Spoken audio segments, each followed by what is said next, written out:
Assalamualaikum warahmatullahi wabarakatuh. Halo semua, kali ini kita akan belajar terkait pertumbuhan dan perkembangan. Sebelum kita memasuki materi, perkenalkan saya Aziza Ekawanti dari Prodi Pendidikan Biologi FKIP Universitas Jember. Adapun KD pada materi pertumbuhan dan perkembangan, yang pertama yaitu mendefinisikan pertumbuhan dan perkembangan, yang kedua yaitu membedakan jenis perkecambahan epigeal dan hipogeal, yang ketiga menjelaskan proses pertumbuhan primer dan sekunder, dan yang keempat menjelaskan faktor-faktor yang mempengaruhi pertumbuhan dan perkembangan. Sebelumnya, apakah sudah ada yang tahu apa itu pertumbuhan dan perkembangan? Oke, kalau belum ada yang tahu, kita simak video berikut ini ya.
Jadi, pertumbuhan itu merupakan proses bertambahnya tinggi volume atau massa pada suatu makhluk hidup yang mana sifatnya itu kuantitatif atau dapat dinyatakan dengan angka. Pertumbuhan juga bersifat irreversibel atau tidak dapat balik. Berbeda dengan perkembangan. Perkembangan ini merupakan proses menuju kedewasaan. Contohnya pada tanaman dikatakan berkembang ketika ia mulai berbunga atau ketika ia mulai berbuah.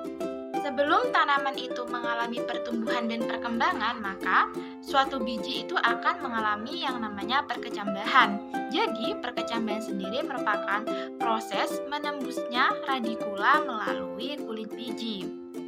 Untuk perkecambahan epigeal, artinya kotiledonya itu ikut terangkat ke atas tanah. Sedangkan perkecambahan hipogeal, kotiledonya itu tetap berada di bawah tanah.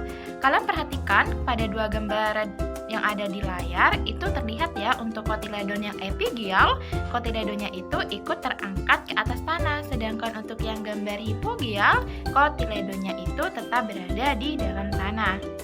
Proses pertumbuhan itu sendiri dibagi menjadi dua, ada pertumbuhan primer dan ada pertumbuhan sekunder.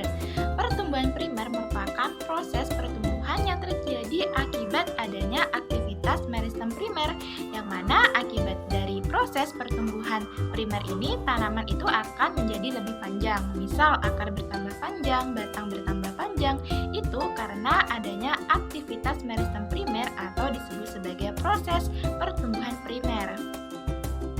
Untuk yang pertumbuhan sekunder itu terjadi karena akibat adanya aktivitas meristem sekunder pada tumbuhan dikotil dan gimnosperme.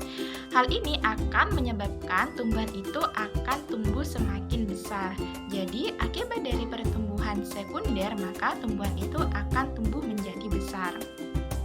Selanjutnya terkait faktor-faktor yang mempengaruhi pertumbuhan dan perkembangan. Ada dua faktor yang mempengaruhi pertumbuhan dan perkembangan, yakni ada faktor internal dan ada faktor eksternal. Untuk faktor internal meliputi gen, enzim, dan hormon. Ada yang tahu belum apa saja hormon-hormon yang berpengaruh terhadap pertumbuhan dan perkembangan tanaman? Jadi, ada hormon auksin, ada hormon giberelin, sitokinin, asam absisat, dan gas etilen. Kemudian untuk faktor eksternal terdiri dari air, suhu, udara, kelembaban, unsur hara makro dan unsur hara mikro, serta ketinggian suatu tempat. Mungkin cukup sekian pemaparan materi terkait pertumbuhan dan perkembangan yang bisa saya sampaikan. Semoga bermanfaat dan tetap semangat. Wassalamualaikum warahmatullahi wabarakatuh.